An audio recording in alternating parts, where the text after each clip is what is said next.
وقال الله تبارك وتعالى في كلامه المجيد من فرقانه الحميد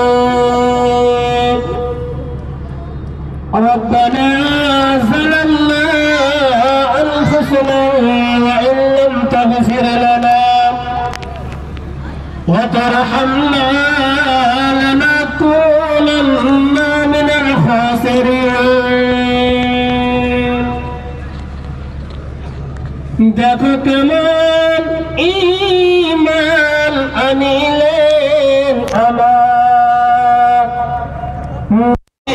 সাহাবারা সেই যুগের সাহাবারা দেখো কেমন ঈমান আনিলেন আমার নবীর সাহাবারা সেই যুগের সাহাবারা হযরত বেলাল আনিলেন ঈমান কত কষ্ট করে হযরত বেলাল আনিলেন ঈমান কত কষ্ট করে মরার ভূমি গরম বলতে তাজা রক্ত ঝরে তবুও বেলাল ছাড়েনি ঈমান বলেন লা ইলাহা ইল্লাল্লাহ দেখো কেমন ঈমান আনিলেন আমার নবীর সাহাবারা সেই যুগের সাহাবারা হযরত খাব্বাব আনিলেন ঈমান কত কষ্ট করে কাফেররা পাথর মেরে বুকে আঘাত করে পিছন থেকে তাকালে পারে দেখা যায় তার বুকের সিনা দেখো কেমন ঈমান আনিলেন আমার নবীর সাহাবারা সেই যুগের সাহাবারা হযরত হামজা আনিলেন ঈমান কত কষ্ট করে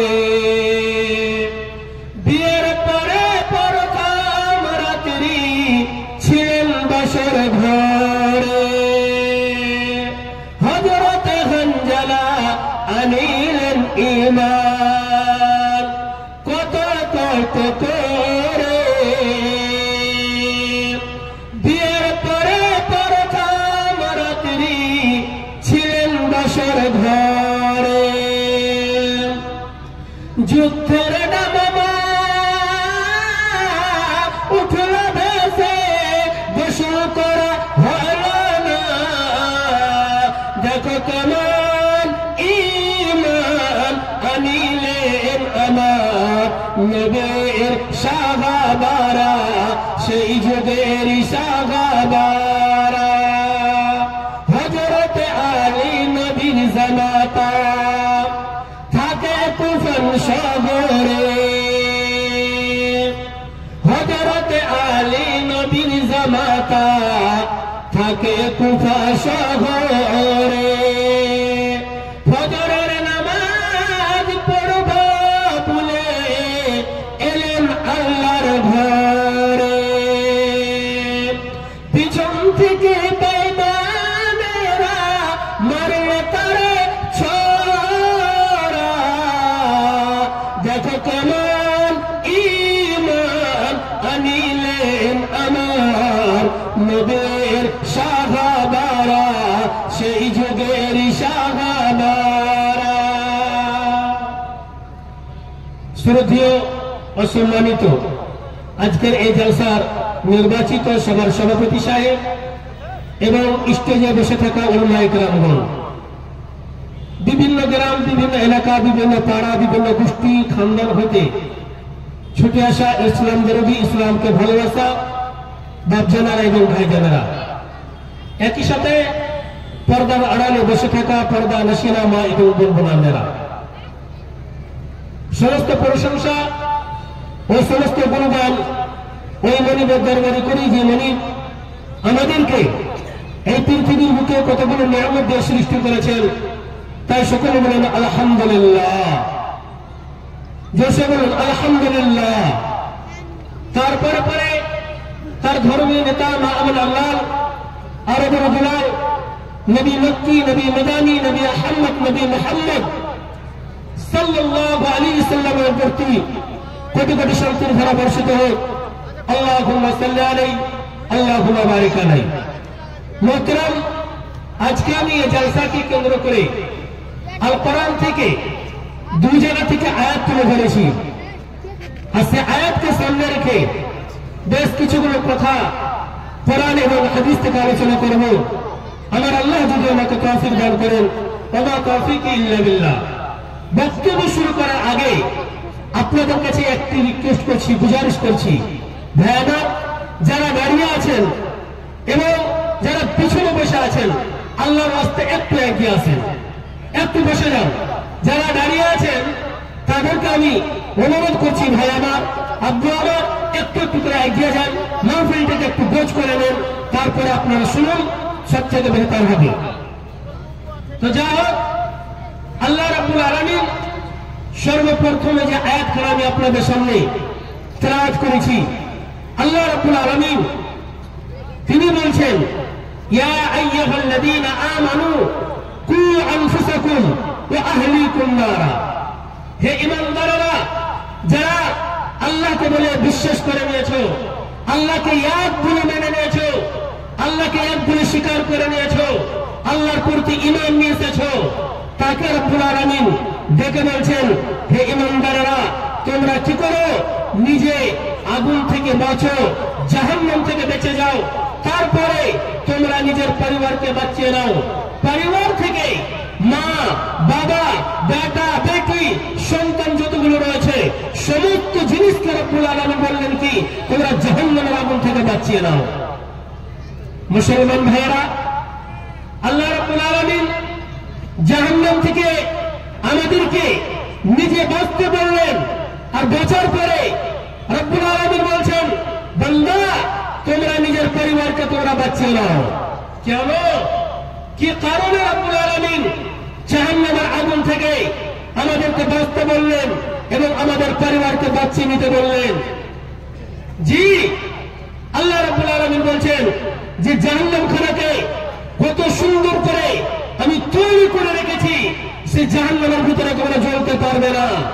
কারণ ওই জাহান্নামের ভিতরে ওই লোকগুলিকে দেওয়া হবে যে লোকগুলি আমার কি করেছে, নাফরমানি করেছে, আমার কথাকে মানেনি, আমার কথার ইতাআত করেনি, আমার রাসূলের হাদিসকে যারা না মানবে, ওই লোকগুলিকে জাহান্নামের ভিতরে দেওয়া হবে।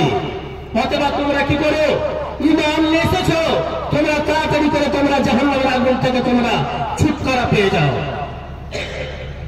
ভাই মুসলমান, কারা ওই জাহান্নামের ভিতরে যাবে? কোন লোকগুলি ওই জাহান্নামের ভিতরে যাবে? একটা লোকের নাম বলি আপনাদের সামনে, আপনারা শুনে রেখেছেন, যার নাম হলো কারুন। কারুনের নামটা আপনারা শুনে রেখেছেন কিনা? এই কারুন আল্লাহ রাব্বুল আলামিন তাকে এত মাল দিয়েছিলেন, এত মাল দিয়েছিলেন, বলার কোনো শেষ নাই। তাফসীরের মধ্যে এসেছে কি 40টা লোক লিচ্ছাকা কি করতো, তার চাবিকে ধুয়ে বেড়াতো। শুধু এই কথাটা তাফসীরের মধ্যে এসেছে। এবার বলেন, ওই লোকটির 40টা লোক যদি তার চাবিকে ধুয়ে নিয়ে বেড়াতো, ওই লোকটির মাল কত ছিল, ওই লোকটির গুণান কত ছিল, সমান করা যাবে না। কোটিপতি, কোটি কোটি কোটিপতি তারকে আল্লাহ রাব্বুল আলামিন বানিয়ে দিয়েছিলেন। এমন সময় নবী মুসা আলাইহিস সালাম একদিন ওই কারুনের সামনে যাওয়ার পর বলছে কারুনকে, কারুন এতগুলো মাল রব্বুল মালগুলোর মধ্যে কিছু কিছু কিছু তুমি কি করো, গরিব মিসকিনকে দান করো, গরিব মিসকিনকে দাও। এমন সময় ওই কারণের মধ্যে বের হয়ে আসলো, ও নবী মুসা রে, তুমি একজন নবী হয়ে গরিবকে মিসকিনকে দেওয়ার বলার তুমি আদেশ করতে এসেছ? না না না না, এই মালকে জোগাড় করতে গিয়ে, এই মালকে জমাতে গিয়ে আমাকে কত রকমের পরিশ্রম করতে হয়েছে, কত রকমের কষ্ট করতে হয়েছে। না না না, এই মালকে দেওয়া যাবে না, ফকিরকে দেওয়া যাবে না, মিসকিনকে দেওয়া যাবে না। এই মতো করলো, তারপরে একটা তো মাল দিল না, দিল না। তারপরে ওই নামা খারাপ কারণ কি করলো, বন্ধুরে আমার 500টা ঘোড়াকে সুন্দর করে তার লাগানগুলোকে সোনা দিয়ে সাজিয়ে দিল, তার লাগানগুলোকে সোনা লাগিয়ে দিল। 500টা ঘোড়াকে এত সুন্দর করে সাজার পরে নবী মুসা তার দরওয়াজাতে বসে আছেন। এমন সময় একটা ঘোড়ার উপরে একটা লোককে, একটা ঘোড়ার উপরে একটা লোককে, 500টা লোককে 500টা ঘোড়ার উপরে চড়িয়ে দিয়ে নবী মুসার পাড়ের আগের দিক দিয়ে জড়িয়ে জড়িয়ে নিয়ে যাচ্ছে। আর নবী মুসাকে দেখাচ্ছে, ও নবী মুসা রে, এই মাল কি তুমি আমাকে বলতে গিয়েছিলে আল্লাহর রাস্তায় খরচা করে দাও, আল্লাহর রাস্তায় ব্যয় করে দাও, গরিবকে দেও না, মিসকিনকে দিয়ে দাও, ফকিরকে দিয়ে দাও, বিধবাকে দিয়ে দাও। না না না না, এই মালকে আল্লাহ রাব্বুল আলামিনে আমি কত মেহনত করেছি, মেহনত করে করে এতগুলো মাল করেছি।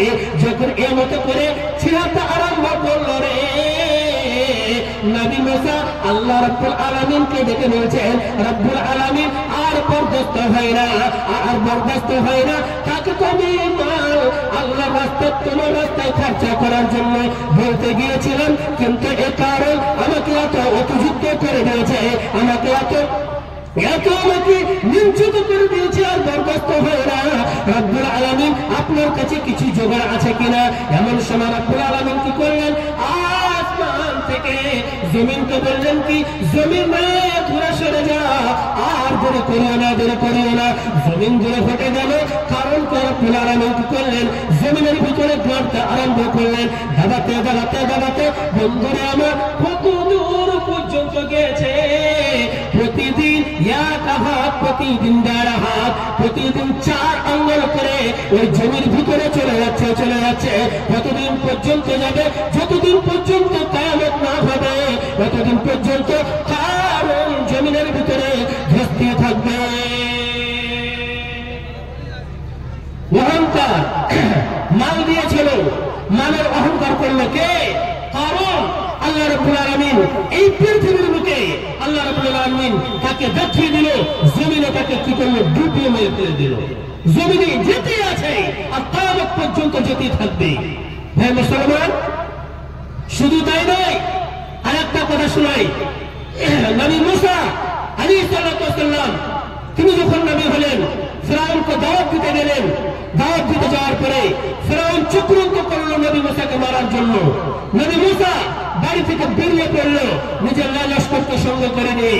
এমন সময় যেতে যেতে দেখছে সমুদ্র, সমুদ্র দরিয়া কেমন করে পার হবে। এমন সময় তার কমেরা বলছে, ও নবী মুসা, এমন জায়গাতে আমরা এসে উপস্থিত হয়েছি, একটা নৌকা নাই, কোন পুল নাই, ব্রিজ নাই, কেমন করে পার হবো? পিছন দিক থেকে তো ফিরআউনের লস্কর চলে আসছে, আমাদেরকে ধরবে আর কাটাম করে দিবে। নবী মুসা বলছেন, ও আমার কমেরা, খবরদার তোমরা চিন্তা করিও না, চিন্তা করিও না, যে আল্লাহ রাব্বুল আলামিনকে আমরা ওয়াহদানিয়তকে মেনে নিয়েছি, যাকে আমরা এক গুণে স্বীকার করে নিয়েছি, ওই রাব্বুল আলামিন আমাদের রাস্তাটা বের করে দিবে। ইন্নাল্লাহা আলা কুল্লি শাইইন কাদির। রাব্বুল আলামিনের ভিতরে এত ক্ষমতা আছে রে, রাব্বুল আলামিন যখন যেটা চাইবে তখন সেটা হয়ে যাবে। অতএব তোমরা চিন্তা করিও না, চিন্তা করিও না। এই মতো করে নবী মুসা যখন রাব্বুল আলামিনকে ডাক দিলেন, তখন রাব্বুল আলামিন বলছেন, ও নবী মুসা রে, তুমি কি করলে? মুসিবতের টাইমে যখন তুমি আমাকে এক বলে স্বীকার করে নিয়েছ, এক বলে মেনে নিয়েছ, তবে আমি তোমাকে কি করলাম, তোমার কমকে কেমন করে পার করবো, তোমাকে কেমন করে বাঁচিয়ে নিব, এর পদ্ধতিটা আমি নিয়ে নিলাম। যখন তুমি কি করেছো, আমার উপরে তোমার বিশ্বাস হয়ে গেছে, এমন সময় 12টা রাস্তা হয়ে গেল সমুদ্রের ভিতরে। নবী মুসা নিজের কওমকে নিয়ে এই পার থেকে ওই পার চলে গেলেন। তারপরে বন্ধু আমার, ভাই আমার, এমন সময় নবী মুসা যখন পার থেকে ওপার চলে গেলেন, তখন ফেরাউন দেখছে কি এই যে পালিয়ে যাচ্ছে, পিছন দিক থেকে সমুদ্রের ভিতরে ঝটঝট করে নেমে পড়লো। এমন সময় বন্ধু আমার, ভাইরে আমার, আল্লাহ রাব্বুল আলামিন পানিকে বলছেন, পানি রে আর দেরি করিস না রে, দেরি করিস না, তাড়াতাড়ি করে যে মতো করে চলাফেরা করছিলি ওই মতো করে চলাচল করতে আরম্ভ করে দেয়। পানি যখন চলাচল করতে আরম্ভ করলো, ফেরাউনের দোয়া, ফেরাউনের লাইলস্কর যত ছিল সমস্ত পানিতে ডুবে গেল। ডুবে যাওয়ার পরে বন্ধুরা আমার হাবুক ডুবুক খাচ্ছে। এমন সময় নবী মুসা পারে দাঁড়িয়ে আছে, এই দৃশ্যটা দেখছে। দেখার পরে ওই ফেরাউন নবী মুসাকে ডাক দিয়ে বলছেন, ও নবী মুসা রে, তোমার বাবার উপরে আমি ঈমান নিয়ে আসবো, তুই আমাকে একবার মাফ করে দে, তুই আমাকে একবার মাফ করে দে। নবী মুসা দেখছে, আরেকবার বললো, ডুবছে পানি খাচ্ছে, ডুবছে পানি খাচ্ছে। এই মতো করে পরে ওই ফেরাউন কি করলো, পানিতে ডুবে মারা গেল। বন্ধুরা আমার, ভাইরা আমার, তাই আল্লাহ রাব্বুল আলামিন বলছেন, বান্দারে শোন, যারা অহংকারী এই পৃথিবীর বুকে করবে, যারা আমাকে বিশ্বাস করবে না, আমার কোরআনের উপরে আমল করবে না, আমার হাদিসের উপরে আমল করবে না, আমি আল্লাহ রাব্বুল আলামিন এই পৃথিবীর বুকে তাদেরকে আমি দেখিয়ে দেব। নচিত তোমাদেরকে কি করতে হবে? আল্লাহ রাব্বুল আলামিন বলছে, বান্দা আমার কোরআন যে বিধানগুলো বলছে এবং আমার হাদিস, নবীর হাদিস যেগুলো বিধান বলছে, সেগুলোর উপরে তোমাদেরকে আমল করতে হবে। জি, কোরআন এমন একটা জিনিস, কোরআনের প্রতি আমাদেরকে মেনে চলতে হবে আর হাদিসের প্রতি আমাদেরকে মেনে চলতে হবে। নচিত তার কিয়ামতের দিন আল্লাহ রাব্বুল আলামিন এই পৃথিবীর বুকে আল্লাহ রাব্বুল আলামিনের কাছ থেকে আমরা কেমন করে যে কাল কিয়ামতের দিন মুখ দেখাবো? তা আল্লাহ রাব্বুল আলামিন বলছে, হে পৃথিবীর মানুষেরা, আমি আল্লাহ তোমাদেরকে এই পৃথিবীর বুকে সৃষ্টি করেছি একমাত্র কিসের জন্য? আমার ইবাদতের জন্য। অথবা তোমরা কি করো? আমার উপরে যারা বিশ্বাস করেছো, ঈমান এনেছো, তারা জাহান্নামের আগুনকে দেখে ভয় করিও, একমাত্র আল্লাহ রাব্বুল আলামিন বলছেন, বান্দা আমার, একটা কথা শুনিয়ে দিই আপনাদেরকে, টাইম শেষ। জি, বিলকিস নামে একটা রানীর নাম শুনেছেন, কোরআনে আছে। এমন সময় একদিন হুদহুদ পাখি মাহফিলে নেই। নবী সুলাইমান বলছেন, ওই হুদহুদ পাখি কোথায় গেল? নাই। বলছে কি, যখন আসবো তার পাকে কেটে দেবো, তার পাকে ভেঙে দেবো। এমন সময় কয়েকটা মিনিট পরে বহুত লম্বা চড়া ঘটনা, সেটাকে আমি যাচ্ছি না। এমন সময় কয়েকটা মিনিটের পরে ওই হুদহুদ পাখি ফ্রিক করতে নবী সুলাইমানের দরবারে এসেছে। আর আসার পরে বলছেন, কি ব্যাপার? তখন নবী সুলাইমান রেগে রান্বিত হয়ে আছে, কোথায় তুমি চলে গিয়েছিলে? আমাকে বলার আদেশ দেওনি, আমার বেলার আদেশে তুমি কোন জায়গায় চলে গিয়েছিলে? তখন নবী সুলাইমান বলছেন, কি না, হুদহুদ পাখি বলছে, ও নবী সুলাইমান, একটা কথা শুনে নেন আপনি। আমি উঠতে এই জায়গা থেকে ইরাকের নামে একটা সাবা নগরকে একটা জায়গা আছে, সেই জায়গাতে আমি গেলাম। এমন সময় সেই জায়গাতে যাওয়ার পরে একটা নারীকে দেখছি, একটা মহিলাকে দেখছি, গদিতে বসে আছে, কুরসিতে বসে আছে। আর ওদিককার নগরকেরা ওই লোকগুলো ওই মহিলাটিকে বাদশা বলে মেনে নিয়েছে। আর শুধু তাই না, তারা সূর্যের পূজা করতে আছে। এই কথাটি যখন দেখলাম আমার আশ্চর্য হয়ে গেলাম। হাই রে আল্লাহ, কি ব্যাপার? এই এলাকার ভিতরে কি একটা কোনো মতলব নেই নাকি? কোনো ছেলে নাই নাকি? একজন মহিলাকে, যে মহিলাকে এরা গদিতে বাঁচিয়ে রেখেছে আর অগ্নি পূজা করছে, সূর্যের পূজা করতে আছে। এই দৃশ্যটা আমি দেখে আসলাম। বন্ধুরে আমার, ভাইরে আমার, এমন সময় হযরত সুলাইমান একটা চিঠি লিখলেন। চিঠি লেখার পরে আবার বিলকিস রানীর কাছে গেলেন। যাওয়ার পরে তার সিংহাসনটাকে উঠিয়ে নিয়ে আসলো। আসা হলো, আসার পরে বন্ধুরে, জিনেরা এত কেরামতি করে একটা শাহান বেড়ে রেখেছিল, এত সুন্দর করে মনে হয় কি পানি বইছে, নদীর পানিগুলো ঝর্ণাগুলো বইতে আছে। বিলকিস রানী নিজের পায়ের কাপড়টাকে উঠিয়ে পার হতে আছে। এমন সময় দৃশ্যগুলো দেখলো। দেখার পরে বিলকিস রানী চলে এলো, বলছে, হায় রে আল্লাহ, এত বড় ভুল আমি কেন করলাম রে? আল্লাহ রাব্বুল আলামিন কাল কিয়ামতের দিন আল্লাহ রাব্বুল আলামিন আমাকে যখন জিজ্ঞাসা করবে, তুমি একটা মহিলা হয়ে একটা গদিতে কেন বসতে গিয়েছিলে?